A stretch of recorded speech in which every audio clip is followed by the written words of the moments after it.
हर रोज एक नई कहानी देखने के लिए चैनल को सब्सक्राइब करें और बेल आइकन को दबाना ना भूलें। डिम्पी और कार्तिक की शादी होती है, लेकिन डिम्पी को अपने मायके से ही बहुत प्यार था। मायका छोड़कर ससुराल जाना है, ये बात उसे बिल्कुल भी पसंद नहीं थी। शादी के बाद की पहली सुबह जब वो घोड़े बेचकर देर तक सो रही होती है, तभी उसकी सास पद्मा उसके कमरे में आकर उसके कान के पास बेलन से थाली बजाती है। अरे उठ जा रे मेरी अम्मा, उठ जा, सूरज देवता ने भी अपने दर्शन दे दिए। ओफो, क्या सासू माँ, आप बिना सुबह सुबह दिमाग की दही कर दी। ज्यादा बकवास मत कर और चुपचाप जल्दी से उठकर तैयार हो जा, आज तेरी पहली रसोई की रस्म भी है। अरे यार, अब तुझे रोज सुबह 6 बजे उठना होगा, वरना आज तो सिर्फ बेलन से थाली बजाई है, वरना कल से तो सीधे इस बेलन से ही तेरा सर फोड़ दूंगी मैं, समझी ना तू। डिम्पी मुंह बनाकर उठ जाती है, लेकिन डिम्पी भाग्यवान होती है क्योंकि उसका ससुराल उसके मायके के काफी करीब होता है। जब वो अपनी पहली रसोई की रस्म की तैयारी कर रही होती है, तभी पड़ोस की निम्मो आकर उसे खिड़की में से कहती है, अरे क्या तू भी डिम्पी, तू यहाँ गर्मी में पसीने बहाकर खाना बना रही है और वहाँ तेरे मायके वाले तेरे जाने की खुशी में 5 पकवान बना रहे हैं। क्या? सबकी आज खैर नहीं। डिम्पी खिड़की से कूदकर दौड़ते हुए अपने मायके में जाती है और वहां पर जाकर वो सारा अच्छा बना हुआ खाना ठूसने लगती है। वाह वाह, क्या कचौरियां हैं, क्या मालपुए हैं, आहा, मजा ही आ गया। डिम्पी को इस तरह खाते देख उसकी माँ सुवर्णा कहती है, अरे डिम्पी बेटा, तुम्हें अभी से अपने ससुराल में तो होना चाहिए था, हैं? तुम्हारी पहली रसोई की रस्म है आज। अरे यार मम्मी, खाने दो ना, बहुत भूख लगी है और मैं ये खाना खाकर एसी ऑन करके सोने वाली हूँ, क्योंकि वहां पर ना मेरी सास मुझे एसी ऑन करने पर भी ना डांट लगाती है। डिम्पी की भाभी मानवी को ये सब अच्छा नहीं लगता और बहुत गुस्सा आता है। डिम्पी, ये क्या नाटक है तुम्हारा? तुम्हें इस वक्त अपने ससुराल में होना चाहिए, ना कि मायके में। अब तुम कुंवारी नहीं रही, तुम्हारी शादी हो चुकी है, अंडरस्टूड? अरे अरे भाभी, इतना क्यों गरम तवे की तरह तप रही हो आप? मेरा ससुराल पड़ोस में ही है, मैं जब चाहे यहाँ आऊंगी और जब चाहे यहाँ से जाऊंगी, आपको क्या? तभी डिम्पी को उसके पति कार्तिक का कॉल आता है। डिम्पी, कहाँ चली गई हो तुम? अरे जल्दी आ जाओ, वरना माँ आज प्रलय ला कर ही रहेंगी। ठीक है। डिम्पी अपने ससुराल में फिर से चली जाती है और वो ये एक बार नहीं बल्कि बार बार और रोजाना करने लगती है। एक दिन दोपहर के वक्त, कपड़े धोने के लिए रह गए हैं, लेकिन माँ जी तो गहरी नींद में है, चलो इसी बहाने मायके में जाकर मस्त एंजॉय करके आती हूँ। डिम्पी चुपके से अपनी सास के कमरे का दरवाजा लॉक करके चली जाती है और मायके जाकर आराम फरमाती है, जिससे उसकी भाभी मानवी का पारा हाई हो जाता है। डिम्पी, छोटी बच्ची हो क्या? इतना सारा कचरा फैला रखा है यहाँ तुमने, तुम्हें अकल वकल है या नहीं? ओ भाभी जी, अपना वॉल्यूम ज्यादा हाई मत करो। आपका घर होने के पहले ये मेरा घर है, तो ज्यादा उड़ो मत, हाँ? लेकिन वहीं पर जब पद्मा सोकर उठती है, तभी वो देखती है कि दरवाजा तो बाहर से लॉक ही है। वो दिन भर उसी कमरे में बंद रहती है।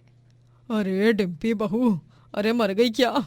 मुझे यहाँ जोरों की अरे लगी हुई है और तू दरवाजा भी नहीं खोल रही। हाय रे, अब तो लगता है बहू सीधा रात को ही आएगी। आने दो से, आज उसकी खैर नहीं। शाम में जब डिम्पी ससुराल लौटती है, तभी पद्मा डंडा लेकर ही खड़ी होती है। वो उसे खूब पीटती है। उई माँ, मामा जी, लग रही है।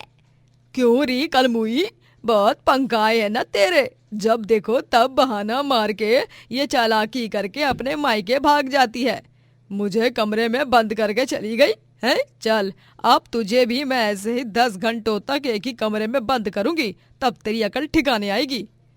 पद्मा डिम्पल को 10 घंटों तक एक कमरे में बंद करती है और डिम्पी उस कमरे में रोने की जगह खुशी से सोती है। वेल डन माँ जी, आपने मुझे 10 घंटे कमरे में बंद करके बहुत अच्छा किया। मैं अब आराम से सो पाऊंगी। अगर मुझे आपको लॉक करके जाने की यही सजा मिलेगी तो मैं आपको रोजाना बंद करके जाया करूंगी। मजा आएगा। डिम्पी रोजाना मायके भागती और रोज उसे अपनी सास से सजा मिलती, लेकिन उसके बावजूद भी वो अपनी हरकतों से बाज नहीं आती। पर एक दिन कुछ ऐसा होता है जिससे डिम्पी को अपनी गलती थोड़ी सी ही सही लेकिन समझ में आ जाती है। डिम्पी गैस पर कुकर चढ़ाकर भूल जाती है और मायके जाकर अपना फेवरेट टीवी सीरियल देखने में मगन हो जाती है। और जब पद्मा रसोई में जाती है तभी कुकर ब्लास्ट होता है और पद्मा का चेहरा बुरी तरह जल जाता है। अरे नहीं, मेरा चेहरा, अरे अरे अरे मर गई रे। जब डिम्पी मायके से ससुराल आती है तभी कार्तिक डिम्पी को बहुत गुस्सा करने लगता है। ये सब क्या है डिम्पी? तुम्हें मैंने और माँ ने कितनी बार समझाया, लेकिन तुम नहीं समझी। और देखो आज तुम्हारी बेवकूफी और लापरवाही के कारण माँ की क्या हालत हो गई है।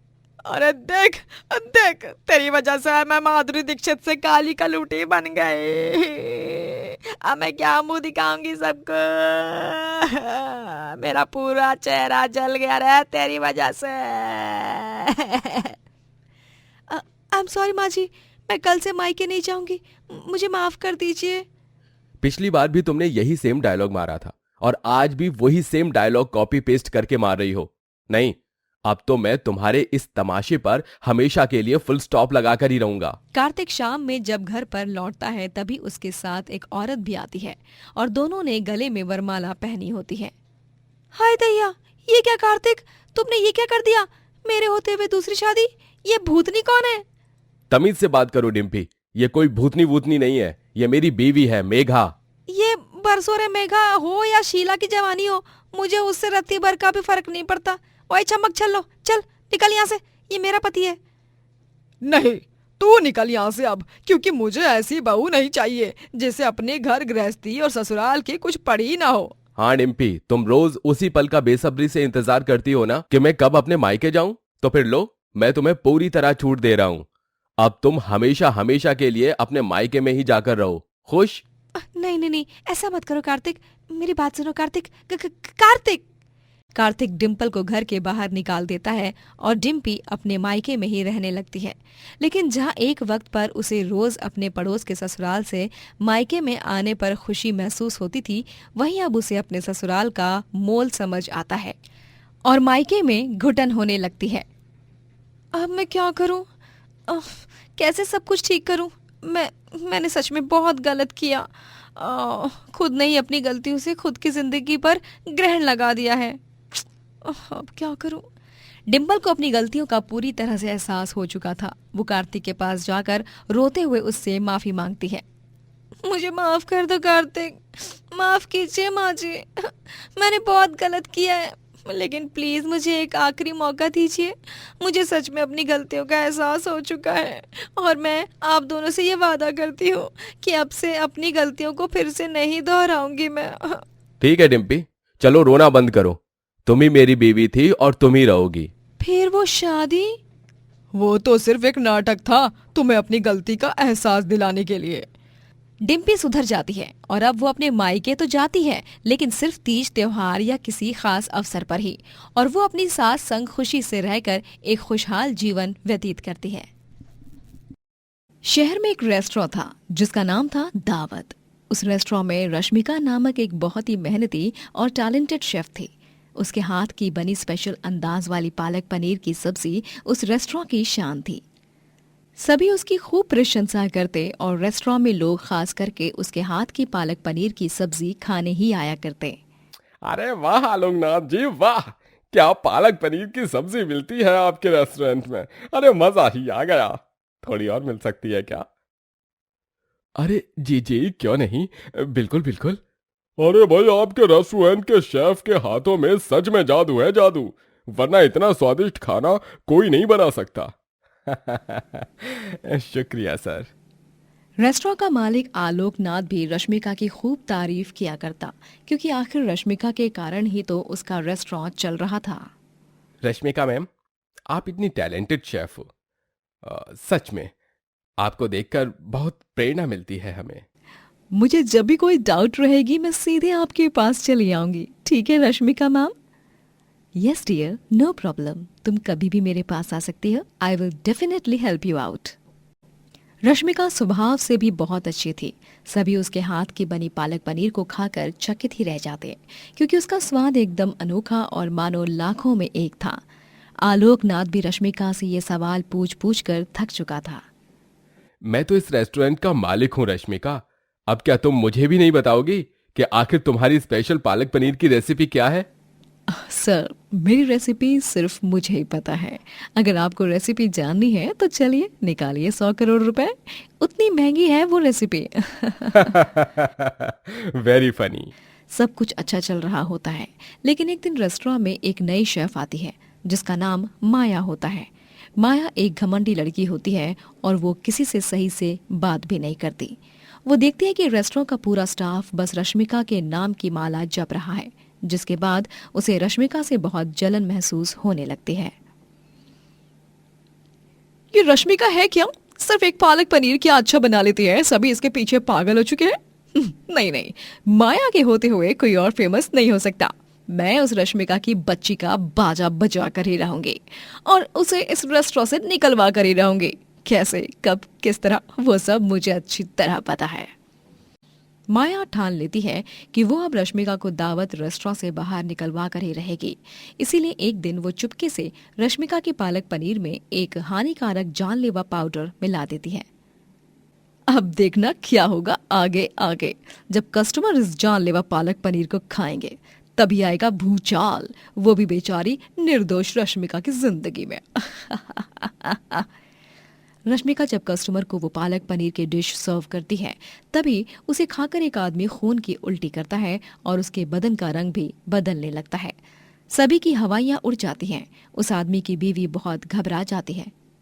ओह नो, हबी हबी, ये तुम्हें क्या हो रहा है? ये सब इस पालक पनीर को खाने की वजह से हुआ है।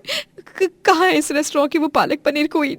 रश्मिका, रश्मिका जल्दी से यहाँ आओ। ये सब क्या है रश्मिका? तुम पर हमने इतना आंख बंद करके भरोसा किया और तुम्ही ने ये इतना बड़ा विश्वासघात किया। बहुत बुरा किया बेटा तुमने। आज तुमने किसी की जान लेने की कोशिश की है। तुम्हें जरा सी भी अकल है? ये आप क्या कह रहे हैं सर? सर मेरा यकीन कीजिए, मैंने ऐसा कुछ भी नहीं किया है। इनफैक्ट मेरे पास तो मिलावट करने के लिए कोई हानिकारक जानलेवा चीज़ है ही नहीं। मैंने कोई जानलेवा मिलावट नहीं की है मैडम जी। मैडम जी मेरी बात तो सुनिए। चुप हो जाओ तुम, मुझे बेवकूफ समझ रखा है क्या? अरे मैं तुम जैसी लड़कियों को अच्छे से जानती हूँ। अगर मेरे पति को हॉस्पिटल ले जाने तक कुछ कम ज्यादा हुआ ना तो मैं तुम्हें छोड़ूंगी नहीं, इतना याद रखना। और हाँ, अपने बोरिया बिस्तर अभी से ही पैक करके रख लो, क्योंकि मैं तो तुम्हें इस शहर में कोई काम करने नहीं दूंगी। हर रेस्टोरेंट तक ये खबर फैलाऊंगी मैं। हाँ। एम्बुलेंस आती है और वो औरत अपने पति के साथ बैठकर वहां से चली जाती है। रश्मिका अभी तक स्तब्ध थी। उसे समझ ही नहीं आ रहा था कि ये सब आखिर चल क्या रहा है। आलोकनाथ भी गुस्से से रश्मिका को खरी खोटी सुनाता है। क्या फायदा? तुमने जितनी इज्जत कमाई उतनी एक झटके में मिट्टी में मिला दी और साथ ही साथ अब मेरे रेस्टोरेंट का नाम भी खराब कर दिया। अब वो औरत तुम्हें छोड़ेगी नहीं। बेचारी का पालक पनीर इसी पर भारी पड़ गया। और बनो ना बड़ी महान। गिरा दिया ना तुझे एक पल में ही सबकी नजरों में। बढ़िया ही मास्टर शेफ रश्मिका। अब तो इसका करियर खत्म। हाँ। आलोकनाथ रश्मिका को रेस्टोरेंट से निकाल देता है। रश्मिका कई रेस्टोरेंट में नौकरी ढूंढती है, लेकिन एक भी रेस्टोरेंट ओनर उसे नौकरी नहीं देता है। चलो चलो दफा हो जाओ यहां से। हमें तुम जैसी फ्रॉड शेफ नहीं चाहिए। पता चला फिर से कोई हानिकारक मिलावट करके हमारे रेस्टोरेंट का नाम भी खराब कर दिया। नहीं सर, मेरा विश्वास कीजिए, दावत रेस्टोरेंट में जो कुछ भी हुआ उसकी जिम्मेदार मैं नहीं हूँ। तो फिर कौन है? तुम्हारा भूत? अरे जाओ जाओ, निकलो यहां से। वॉचमैन, इस औरत को ले जाओ यहां से। सुबह सवेरे बोनी के वक्त आ जाएगी दिमाग खाने, पनौती कहीं की। कोई भी बेचारी बेकसूर रश्मिका को नौकरी नहीं देता।